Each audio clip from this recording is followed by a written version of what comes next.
আসসালামু আলাইকুম রহমতুল্লাহ। এই আরেকটা নতুন ডিনার সেট, ইয়েলো কালারের phirni set, custard set, soup set, সব ধরনের আইটেম এখানে আছে। এটা হলো হালিম সেট। এরপরে আসেন আপনার আকাশি কালারের একটা অনেক সুন্দর একটা ডিনার সেট।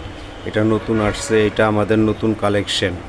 ভালো লাগলে লাইক কমেন্ট শেয়ার করবেন, আর স্ক্রিনে দেওয়া নাম্বারে আমাদের সাথে যোগাযোগ করবেন। আর একটা সুন্দর সেট আপনাদেরকে দেখাই, এটা কখনোই আপনারা দেখেন নাই। পিঙ্ক কালারের, এটাকে পিঙ্ক কালার বলা হয়, মার্বেল কালার বলা হয়। এটা আমাদের নতুন কালেকশন। চলে আসুন আমাদের শান্ত কোকারিজে, এলিফ্যান্ট রোড, বাটা সিঙ্গেল, শেলটেক শিয়ারা মার্কেটের নিচতলায় আসলে এই সুন্দর ডিনার সেটগুলো আপনারা নিতে পারবেন। চাইলে 6টা কাপ, 6টা পিস, 6টা ফুল প্লেট, 6টা হাফ প্লেট আপনারা যেভাবে চান সেভাবেই নিতে পারবেন। আর আমাদের স্ক্রিনে দেওয়া নাম্বারে আমাদের সাথে যোগাযোগ করুন, যোগাযোগ করে আমাদের শোরুমে চলে আসুন। ভালো থাকবেন, সুস্থ থাকবেন। আল্লাহ হাফেজ।